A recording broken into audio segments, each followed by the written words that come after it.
ఆయన వేల వందల పుస్తకాలు చదివిన మహోన్నతమైనటువంటి వ్యక్తిత్వం గల వ్యక్తి, సాహిత్యకారుడు. ఆయన చదివినటువంటి పుస్తకాలు ఎవడు చదవలేదు, ఆయన చెప్పిన విషయమే. అలాంటి చరిత్ర పైన పట్టున్నటువంటి వ్యక్తి ఈ చరిత్ర ఆయనకు తెలియదా? తెలిసినా కూడా కొంతమంది ఓట్ల గురించి, ఒక్క వర్గం, ఒక ముస్లిం వర్గం ఓట్ల గురించి ఈ యొక్క టీఆర్ఎస్ పార్టీ, ఈ యొక్క రాష్ట్ర ప్రభుత్వం, ఈ యొక్క ఎంఐఎం పార్టీ కొనసాగిస్తున్నటువంటి అరాచకాలకు అడ్డుకట్ట కట్టకుండా వాళ్ళ అరాచకాలకు ఇంకా ప్రోత్సాహం కల్పిస్తూ ఈ యొక్క హిందువులను ఊచకోత కోయాలని చెప్పేసి మళ్ళీ ఈ యొక్క అరాచక ప్రభుత్వాన్ని, నిరంకుశ ప్రభుత్వాన్ని మళ్ళీ తేవాలని చెప్పేసి ఆ రోజు కాసిం రజ్వీ రూపంలో మళ్ళీ ఈరోజు కేసీఆర్ మనకు ఒక కాసిం రజ్వీ లాగా కనిపిస్తున్నాడు అని చెప్పేసి ఈ సందర్భంగా ప్రేక్షకులందరికీ చెప్తున్నా. సో ఉద్యమ సమయంలో ఖచ్చితంగా కూడా సెప్టెంబర్ 17 జరుపుతున్నటువంటి కేసీఆర్, సో ఓవైసీకి తలొంగినట్టేనా ఈ విషయంలో? ఉద్యమ సమయంలో తెలంగాణ రాష్ట్రం వచ్చిన తర్వాత ఎవడైనా తెలంగాణ విమోచన దినోత్సవంని అడ్డుకుంటే వాడిని చెప్పుతోడు కొట్టాలని చెప్పేసి అనేక ప్రసంగాల్లో విరవీగినటువంటి నాయకుడు ఈ యొక్క కల్వకుంట్ల చంద్రశేఖరరావు గారు. ఎలాగైతే ముఖ్యమంత్రి అయిండో రజాకార్గా మారిపోయాడు, కాసిం రజ్వీగా మారిపోయాడు. ఆయన పేర్లోనే కాసిం ఉంది. కే అంటే కాసిం, ఆర్ అంటే రజ్వీ. ఆయన పేర్లోనే కాసిం రజ్వీ ఉంది. ఈయన కాసిం రజ్వీ 2 అనుకోవచ్చు మనం.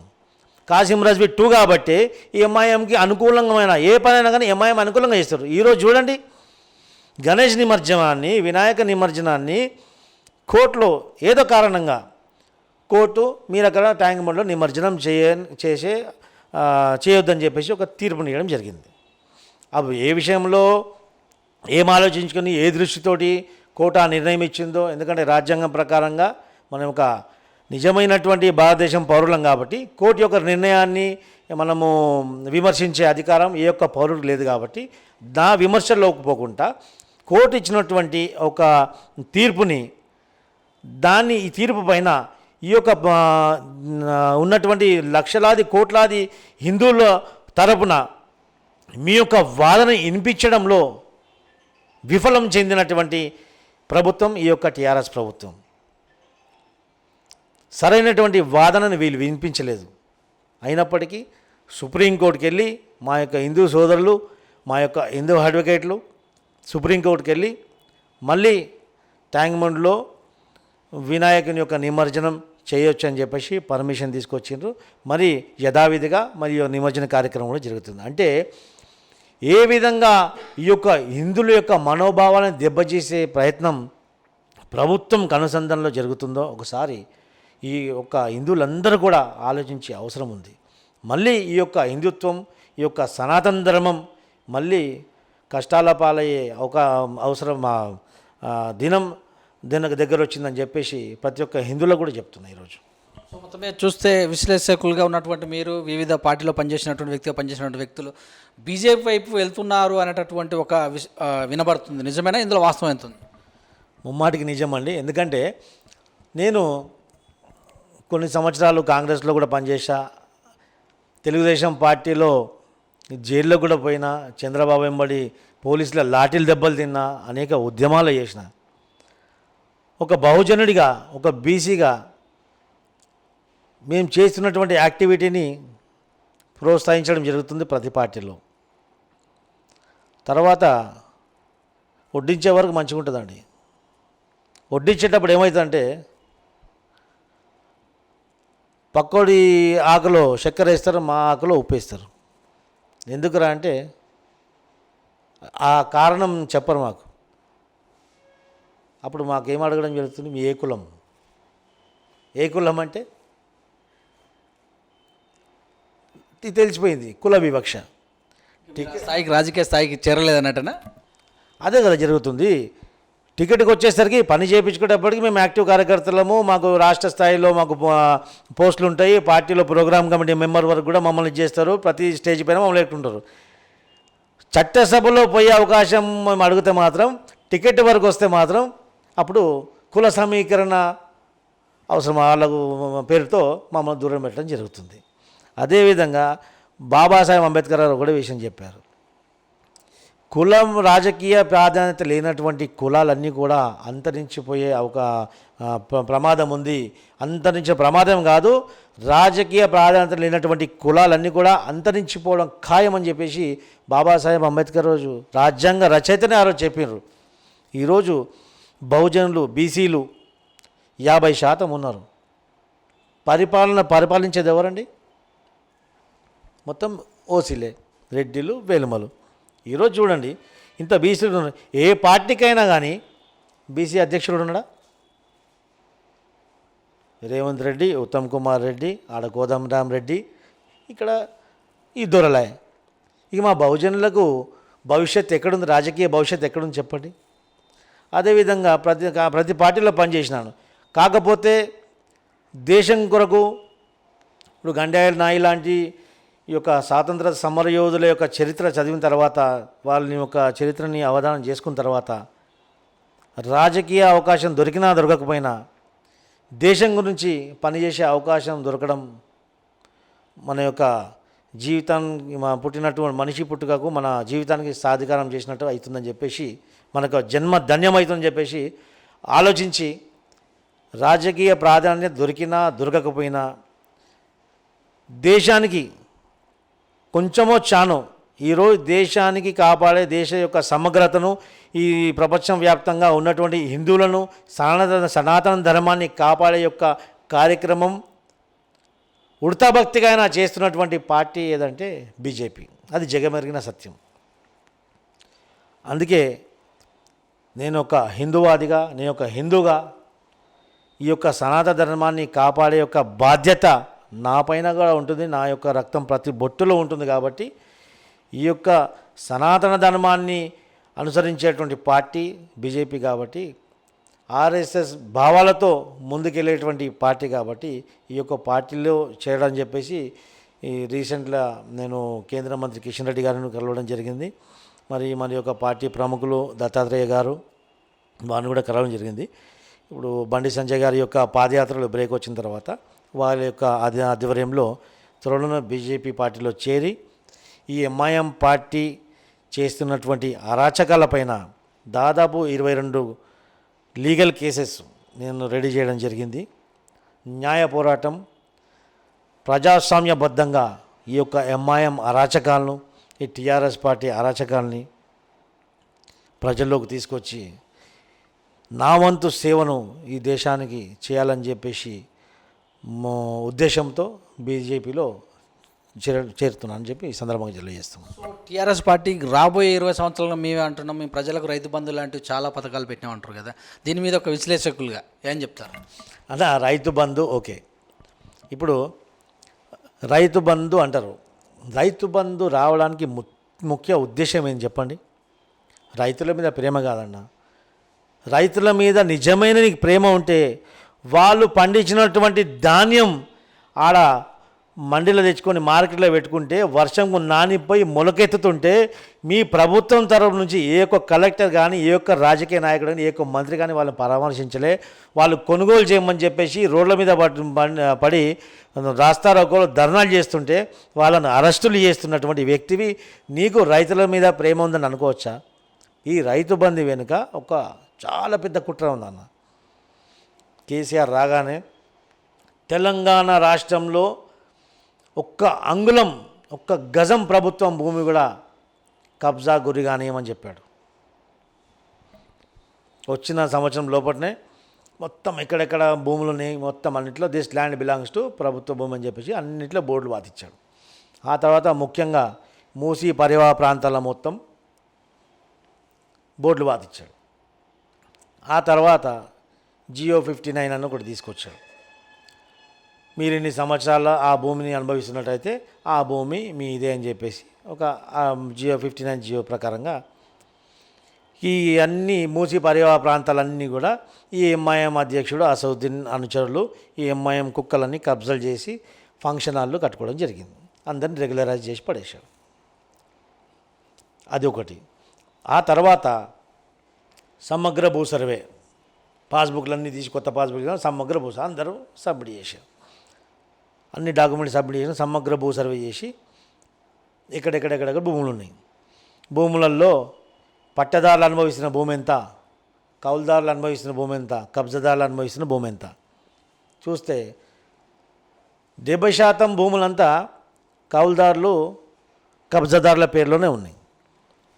దానికి కారణం ఏంటంటే ఆ రోజు నిజాం పరిపాలనప్పుడు తర్వాత కానీ మన స్వాతంత్రం వచ్చిన తర్వాత నిజాం వెళ్ళిపోయిన తర్వాత ఈ యొక్క డిస్టిక్లలో అంతా కూడా యావత్ తెలంగాణ అంతా కూడా ఈ యొక్క దొరల పరిపాలన మళ్ళీ శురువైంది. దొరల యొక్క అరాచకం, ఈ అణగారిన కులాన్ని అణగదొక్కి వాళ్ళపైన అట్రాసిటీస్ చేయడం వల్ల నక్సలైట్స్ అనేది పెరగడం జరిగింది. ఈ నక్సలైట్లు వివిధ దళాలు ఈ దొరలపైన దాడి చేయడం వల్ల, దొరలను హతమార్చే ప్రయత్నం చేయడం వల్ల ఈ దొరలంతా ఉన్న పరంగా వాళ్ళ భూములను వదులుకొని హైదరాబాద్ మీద పడి హైదరాబాద్కి వచ్చి స్థిరపడడం జరిగింది. స్థిరపడ్డప్పుడు ఆ ఉన్నటువంటి భూములన్నీ ఈ యొక్క బీసీలు, ఎస్టీలు, మైనార్టీలు వీళ్ళందరూ బహుజనులు, ముఖ్యంగా దళిత వర్గాలు సాగు చేసుకుంటూ ఆ యొక్క 2-3 తరాలు గడిచిపోయినాయి. ఈ యొక్క దొర మళ్ళీ ఈ యొక్క కాసిం రజ్వీ, నేను చెప్పినట్టు ఈయన కే అంటే కాసిం, ఆర్ అంటే రజ్వీ, ముమ్మాటికి నా కాసిం రజ్వీ పుట్టి చచ్చిపోయి మళ్ళీ కేసీఆర్ రూపంలో మనకు హైదరాబాద్లో పుట్టిండు అనుకోవచ్చు. మళ్ళీ అదే దొరతనంతో అదే అణగారిన కులాన్ని అణగదోతో సమగ్ర భూ సర్వే చేసి ఈ యొక్క పాస్బుక్లలో పట్టదారు పేరే ఉండాలా, ఎవరి భూమి పట్టదారు భూమి పేరు పట్టదారు పేరే ఉండాలా, కౌలుదారు రండి, కబ్జాదారు రండి అని చెప్పేసి అన్నీ తొలగించి ఓన్లీ పట్టదారు పేరేలా చేశారు. వీళ్ళు కోర్టుకు వెళ్ళకుండా, కోర్టుకు వెళ్తే ప్రభుత్వం గుర్తించాలి కదా, కోర్టుకు వెళ్తే ఈ పట్టదారు పోయాడు చూపిస్తాడు, చూడండి ప్రభుత్వం నాకు గుర్తించింది, ఇక నేనే పట్టదారు, దీంట్లో ప్రభుత్వం ద్వారా వచ్చినటువంటి నాకు డాక్యుమెంటు, నేను పట్టదారు, నేను ప్రభుత్వం ద్వారా నేను లబ్ధి కూడా పొందుతున్నా, ఇగో రైతు బంధు 1, రైతు బంధు 2, రైతు బంధు 3. సో వీళ్ళ భూములు వీళ్ళు మళ్ళీ ఆక్రమించుకొని, వీళ్ళ భూములు మళ్ళీ వీళ్ళు తీసుకొని దాన్ని చట్టబద్ధత కల్పించడం కొరకే ఈ యొక్క రైతు బంధు ఇచ్చారు. అందుకే కదా దీన్ని అపోజ్ చేసింది ఈటల రాజేందర్. ఈ విషయాన్ని బయటికి తీసుకొచ్చినందుకే ఈటల రాజేందర్ తరిమేశారు బయటికి. 100 ఎకరాలు ఉన్నోనికి రైతు బంధు ఎందుకన్నా? 100 ఎకరాలు ఉన్నోనికి రైతు బంధు ఎందుకు? సరే, రైతుల మీద అత్యంత ప్రేమ కురిపించే వ్యక్తి అనుకుందాం, మళ్ళీ కౌలు రైతులు ఏం కావాలా? ఈరోజు అత్యధికంగా వ్యవసాయం చేసేదంతా కౌలు రైతులే కదా, మళ్ళీ కౌలు రైతులు ఏం కావాలా? కౌలు రైతులను పట్టించుకునే నాదులు లేడు. ఈరోజు వ్యవసాయ కూలీలుగా మారింది ఈరోజు కౌలు రైతులు. రైతులందరూ కూడా 1 ఎకరం 2 ఎకరం ఉన్నాడు. రైతు బంధు ఏ మాటకు వస్తుంది? రైతు బంధు ఇస్తున్నావు, రైతు వేదికలను కట్టించినావు, ఈ రైతు బంధుతోటి ఆ రైతు వేదికలకు కూర్చొని వాళ్ళు తాగడానికి సరిపోతుంది.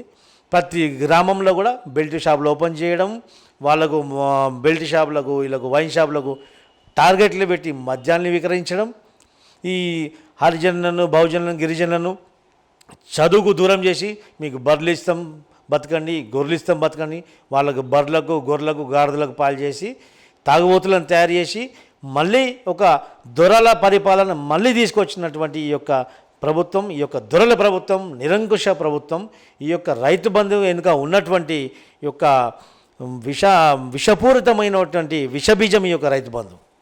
సో చైత్ర విషయంలో తీసుకున్నటువంటి సైదాబాద్లో జరిగినటువంటి చైత్ర పైన, అఘాయిత్యం పైన, రాజును మరి ఆత్మహత్య చేస్తున్నటువంటి విషయం పైన ప్రభుత్వం మీరు ఎలా చెప్తారు? చూడండి, తెలంగాణ ప్రభుత్వం ఏర్పడిన తర్వాత షీ టీమ్ అని చెప్పేసి ఒకటి స్థాపించడం జరిగింది. షీ టీమ్ స్థాపించిన తర్వాత ఎక్కడైనా మహిళలపైన జరుగుతున్న అఘాత్యాలకు అడ్డు కూడా కట్టిండ్రా ఎక్కడన్నా? ఏడు తగ్గలేదు. మహిళలపైన అదే విధంగా దాడులు జరుగుతున్నాయి. నిర్మానుషంగా మహిళలను హతమార్చడం జరుగుతుంది. ఈరోజు ఏ విధమైనటువంటి పరిస్థితి దాపరిచిందంటే తెలంగాణలో ముఖ్యంగా ఎవరికైతే ఆడపిల్ల ఉందో ఆడపిల్లల యొక్క జీవితాన్ని నాశనం చేస్తున్నారు, వాళ్ళ భవిష్యత్తును నాశనం చేస్తున్నారు. ఎందుకంటే తల్లిదండ్రులకు కుటుంబ బాధ్యతలు, వృత్తిపరమైన బాధ్యతలు ఉంటాయి.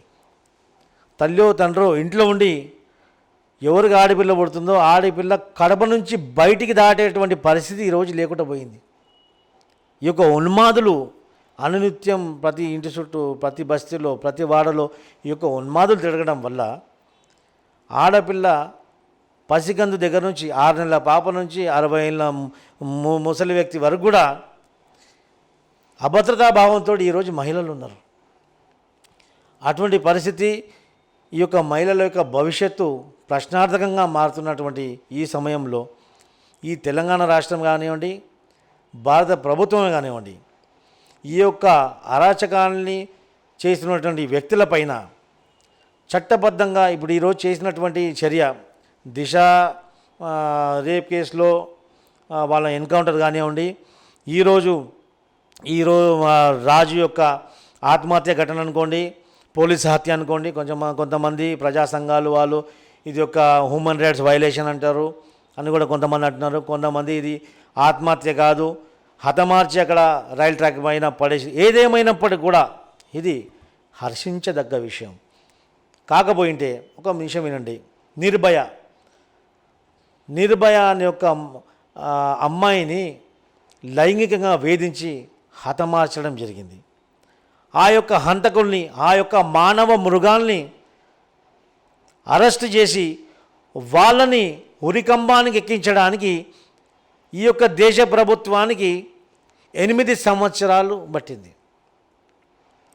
మనం కడుతున్నటువంటి ట్యాక్స్తో వాళ్ళకి బట్టలు, సబ్బులు, తిండి, వైద్యం అన్ని సమకూర్చి 8 సంవత్సరాలు ఆ యొక్క మానవ మృగాలని పెంచి పోషించడం ఇది దుర్మార్గం, దురదృష్టకరం.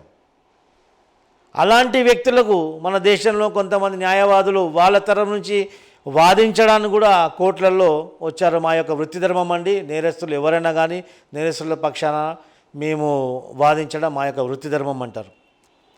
దాన్ని కూడా విమర్శించదలుచుకోలేను. వాళ్ళ యొక్క వృత్తి ధర్మం, వాళ్ళ యొక్క విజ్ఞతకు వదిలేయడం జరుగుతుంది. కానీ మనం గతంలో ఉన్నటువంటి హ్యూమన్ రైట్స్ని, మానవ అధికారాలని దృష్టిలో పెట్టుకొని రచించినటువంటి రాజ్యాంగపరంగా మనకు ఉన్నటువంటి చట్టాల పరంగా వీళ్ళని విచారణ చేసి శిక్షార్హులుగా మార్చాలంటే సంవత్సరాలు పడిపోతుంది. ఈరోజు చట్టాన్ని సవరించే అవసరం ఎంతో ఉంది. ఈ యొక్క V3 ద్వారా కేంద్ర ప్రభుత్వానికి సవినయంగా మనవి చేస్తున్నాను. ఆ యొక్క అమ్మాయి రోధిస్తున్నటువంటి అమ్మాయి యొక్క తల్లిదండ్రుల తరఫు నుంచి కేంద్ర ప్రభుత్వానికి సవినయంగా ప్రార్థిస్తున్న రాష్ట్రపతి గారికి, ప్రధానమంత్రి గారికి, కేంద్ర హోంమంత్రి అమిత్ షా గారికి ఈ యొక్క అఘాతానికి, ఇలాంటి అఘాతానికి తలపడుతున్నటువంటి ఈ యొక్క వ్యక్తులని, ఈ యొక్క రేప్ యొక్క అక్యూజ్లని, రేప్ ఇలాంటి అమ్మాయిలపైన, మహిళలపైన ఇలాంటి అఘాయిత్యాలకు బాధపడుతున్నటువంటి వ్యక్తులకు ప్రత్యేకమైనటువంటి చట్టాలు తీసుకొచ్చి వీరికి ఇలాంటి యొక్క కేసులను విచారించడానికి ప్రత్యేకమైనటువంటి కోర్టులు స్థాపించి కేవలం టైం బౌండ్ 1 నెల వ్యవధిలోనే వాళ్ళని అత్యంత క్రూరాతి క్రూరంగా వాళ్ళని శిక్షించాలి. ఏ విధంగా అయితే సౌదీ అరేబియాలో ఇలాంటి రేపిస్టులని, మహిళలపై అఘాత్యాలకు తలబడినటువంటి వ్యక్తులని నడి రోడ్డు పైన వీడ్చుకొచ్చి రాళ్లతో కొట్టి చంపుతారు. మన దేశం ప్రజాస్వామ్యబద్ధంగా నడుస్తుంది, ఓకే, మిగతా దాంట్లో అన్నింటిలో బాగుంది. ఇలాంటి చర్యలు ఇలాంటి అమానుషానికి పాల్పడినటువంటి వ్యక్తులపైన, అమానుషమైనటువంటి సంఘటనలు చేసే యొక్క మానవ మృగాలను శిక్షించడానికి ప్రత్యేకమైనటువంటి చట్టాలను ఈరోజు తీసుకొచ్చే అవసరం ఎంతో ఉంది. లేకపోతే ఈరోజు మనం చూసినటువంటి సానియా మీర్జా, సింధు, రేపు రాబోయే తరంలో సైనా నెహ్వాల్ ఇలాంటి అమ్మాయిలు వాళ్ళకు స్వాతంత్రంగా బయట పోయి ఆడే యొక్క అవకాశం దొరికింది కాబట్టి వాళ్ళు ఆ యొక్క స్థాయికి చేరుకున్నారు. అలాంటి ఎంతోమంది పివి సింధులు పుట్టారు, పుట్టబోతున్నారు. అలాంటి వాళ్లకు, అలాంటి యొక్క మనకు పసికందులకు, ఉజ్వల భవిష్యత్తు ఉన్నటువంటి పసికందులకు వాళ్ళ ఉజ్వల భవిష్యత్తుని నాశనం చేసే చర్యగా ఈ యొక్క అమానుషమైనటువంటి కార్యక్రమాలు చేసినటువంటి ఈ ఉన్మాదులని అరికట్టడానికి, ఈ యొక్క ఉజ్వల భవిష్యత్తు ఉన్నటువంటి మన యొక్క ఆ, ఆ, మహిళలను ఉజ్వల భవిష్యత్తు ఉన్నటువంటి బాలికలను కాపాడే యొక్క ఆ, దీంతో కేంద్ర రాష్ట్ర ప్రభుత్వాలు ప్రత్యేకమైన కోర్టులు చట్టాలు తీసుకొని చట్ట సవరణ చేస్తే కానీ ఈ యొక్క ఉన్మాదులను అరికట్టే అవకాశం ఉండదు. సో మొత్తమే చూస్తే ఈ మధ్య కాలంలోనే తాలిబాన్లు పరిపాలిస్తున్న అఫ్ఘాన్. సో మరి ఇక్కడ కూడా కొంతమంది ఇక్కడ కూడా బీజేపీ అగడాలు కానీ ఆర్ఎస్ఎస్ వాళ్ళు అలాగనే ప్రవర్తిస్తున్నారని కొంతమంది కామెంట్ చేస్తున్నారు. దీనిపైన మీ విశ్లేషణ ఎలా ఉంటుంది? ఆఫ్ఘనిస్తాన్లో తాలిబాన్ మొట్టమొదటిగా చెప్తానండి, కొంతమంది ముస్లిం నాయకులు కానివ్వండి, కరడుగట్టిన ముస్లిం నాయకులు, ఇస్లాం అనేది చాలా గొప్ప మతం అండి. ఇస్లాం మతంలో చాలా న్యాయపరమైన నిర్ణయాలు ఉంటాయి. కానీ తాలిబాన్లో చూస్తారు కదండి, తాలిబాన్లో ఉండేది ఎవరు? ముస్లిమ్సే. మా తాలిబాన్లో ఎవరు? ఆఫ్ఘనిస్తాన్లో ఉండేది ముస్లిమ్సే. తాలిబాన్లో ఎవరు? ముస్లిమ్సే. అంటే పెద్ద ముస్లిం చిన్న ముస్లిం ఉంటారా? ఒక ముస్లిం తరుముతుండు, ఇంకో ముస్లిం తరుమబడుతుండు. వాడు అల్లా అంటుండు, వీడు అల్లా అంటుండు. మా అల్లా ఎవరి పక్షాన ఉన్నాడు? ఇది నా యొక్క వ్యక్తిగతంగా అయినటువంటి అభిప్రాయం కాదండి. ఇస్లాం అనేది ఒక మతం కాదు, ముఖ్యంగా అది ఒక సెంటిమెంట్, అదొక ఫిలాసఫీ, ఒక కబేలా యొక్క ఫిలాసఫీ అది. ఆ యొక్క ఫిలాసఫీని, ఆ యొక్క కబేలాని, ఒక వర్గాన్ని పెంచడానికి అనేకమైనటువంటి దేశాల్లో వెళ్ళి వీరు అనేకమైనటువంటి అంటే 1, 2, 3, 4, 5 పెళ్ళిళ్ళు చేసుకొని 10, 20 పిల్లలు పుట్టించి వాళ్ళ యొక్క జనసంఖ్యని పెంచుకునే ఒక ప్రక్రియనే ఈ యొక్క ఇస్లాం ఫిలాసఫీ. ఏ దేశంలో వాళ్ళు ఉంటారో, సపోజ్ ఇరాన్లో కానీ, ఇరాక్లో కానీ, ఇటలీ కానీ, సిరియాలో కానీ, మైనారిటీలో ఉన్న వాళ్ళు కేవలం 1-2 దశాబ్దాల్లోనే వాళ్ళు మెజారిటీకి వచ్చి ముస్లిం రాష్ట్రంగా మారుస్తున్నారు. మన దేశం గొప్పతనం ఏంటంటే 700 సంవత్సరాలు ఈ యొక్క బందిపోటు దొంగలు అహ్మద్ షా అబ్దానీ నుంచి ఔరంగజేబ్ వరకు మన దేశాన్ని దోచుకొని పోయి విలాసవంతమైన జీవితాన్ని గడిపి కూడా మన ఈ భారతదేశాన్ని ఇస్లాం రాష్ట్రంగా మార్చలేకపోయారు. ఆ యొక్క ఘనత మనకు హిందూ ఛత్రపతి శివాజీ కానివ్వండి, మహారాణా ప్రతాప్ కానివ్వండి, అప్పుడు మన వీరోచితంగా పోరాడినటువంటి మన మరాఠా యోధులు కానివ్వండి, ఈనాటి వరకు పోరాడినటువంటి గండయ్య నాయక్ గారు కానివ్వండి, ఈ యొక్క వీరులు పుట్టినటువంటి గడ్డ సనాతన ధర్మం, ఈ యొక్క వీరులు పుట్టినటువంటి గడ్డ, ఇది ఒక దేవభూమిగా ఆది కాలం నుంచి మనం పురాణంలో ఉన్నటువంటి నిజమైనటువంటి సత్యం. కాబట్టి 700 సంవత్సరాలు మన దేశాన్ని పరిపాలించినప్పటికీ కూడా దీన్ని ఇస్లామిక్ రాష్ట్రంగా మార్చలేకపోయారు. ఆ తర్వాత 200 సంవత్సరాలు ఈ యొక్క మరొక నిరంకుశ ప్రభుత్వం, నిరంకుశ పాలన, ఈ ఎర్రదొరల పాలన, బ్రిటిష్ పరిపాలనలో కూడా మన యొక్క భారతదేశాన్ని ఒక ఇస్లామిక్ రాష్ట్రం కానీ, ఒక క్రిస్టియన్ రాష్ట్రంగా కానీ మార్చడానికి విఫలమయ్యారు. మన రాష్ట్రాన్ని, దేశాన్ని విడిచిపెట్టిపోవడంలో వాళ్ళు ఉండిపోవడంలో విఫలమైపోయారు. కాబట్టి మళ్ళీ ఒక మన రాష్ట్రం, మన దేశం, మన పరిపాలన అని చెప్పేసి మనం భారతదేశాన్ని ఒక హిందూ రాష్ట్రంగా, మళ్ళీ యొక్క హిందూ రాష్ట్రంగా మనం తీర్చిదిద్దుకునే అవసరం ఎంతోమందికి ఉంది. కాకపోయి కాంగ్రెస్ పార్టీ లాంటి ఒక పార్టీలు అంటే రాజ్యాంగంలో సెక్యులరిజం అనే ఒక పదానికి ఎక్కడ విలువ లేదండి. సెక్యులరిజం అనే పదానికి ఎక్కడ విలువ లేదు. సెక్యులరిజం అనే ఒక ఊత పదం అనుకోండి, నేను ఈరోజు ఒక భూత పదం అంటాను, బూతు పదం అంటాను దాన్ని. సెక్యులరిజం ముసుగులో ఈ యొక్క మైనారిటీలని మెజారిటీలుగా మార్చే యొక్క ప్రయత్నం ఈ యొక్క కాంగ్రెస్ ప్రభుత్వం చేసింది స్వాతంత్రం వచ్చిన దగ్గర నుంచి. ఈరోజు సమర్థవంతమైనటువంటి పరిపాలన, దేశాన్ని కాపాడే యొక్క పరిపాలన, అనునిత్యం దేశ రక్షణే ధ్యేయంగా పరిపాలిస్తున్నటువంటి సమర్థమైనటువంటి నాయకుడు ఈరోజు భారతదేశానికి నరేంద్ర మోదీ ఉన్నాడంటే ఈ యొక్క భారత మాత యొక్క అదృష్టం, భారతదేశం యొక్క ప్రతి హిందువు ఒక అదృష్టంగా భావించాలి. నరేంద్ర మోదీ గారు ప్రైమ్ మినిస్టర్ అయిన తర్వాత, ఈరోజు బీజేపీ ప్రభుత్వం వచ్చిన తర్వాత బాంబ్ బ్లాస్ట్లు బంద్ అయిపోయాయి. ఉగ్రవాది యొక్క చలనం బంద్ అయిపోయింది. నోట్బందీ ద్వారా ఈ యొక్క పాకిస్తాన్లో మన నోట్ ప్రింట్ చేసి ఈ యొక్క మన యొక్క ఆర్థిక వ్యవస్థని చెల్లా చెదరం చేసే యొక్క విష ప్రయత్నం వాళ్ళు చేశారు. దాన్ని అడ్డుకున్నటువంటి వ్యక్తి నరేంద్ర మోదీ గారు. అదేవిధంగా సర్జికల్ స్ట్రైక్, ఆర్టికల్ 360. కాశ్మీర్ అండి, మీ కాశ్మీర్ విషయం మీకు తెలుసో లేదో, కాశ్మీర్ చరిత్ర ఏ విధంగా ఉందంటే, ఈరోజు సంస్థానాలు ఉండే, ఇప్పుడు స్వాతంత్రం వచ్చినప్పుడు సంస్థానాలు ఉండే. ఇప్పుడు ఇది ఒక హైదరాబాద్ ఏమో సంస్థానం, అదేవిధంగా కాశ్మీర్ కూడా ఒక సంస్థానం. అన్ని సంస్థానాలు రిపబ్లిక్ ఇండియాలో జాయిన్ అవుతున్నాయి. కాశ్మీర్ రాజు కూడా ఏం చేశారంటే రిపబ్లిక్ ఇండియాలో కలపమంటే వాళ్ళు కలపలేదు, కలపకుండా వదిలేశారు. ఎంబడే పాకిస్తాన్ దాడి చేశారు.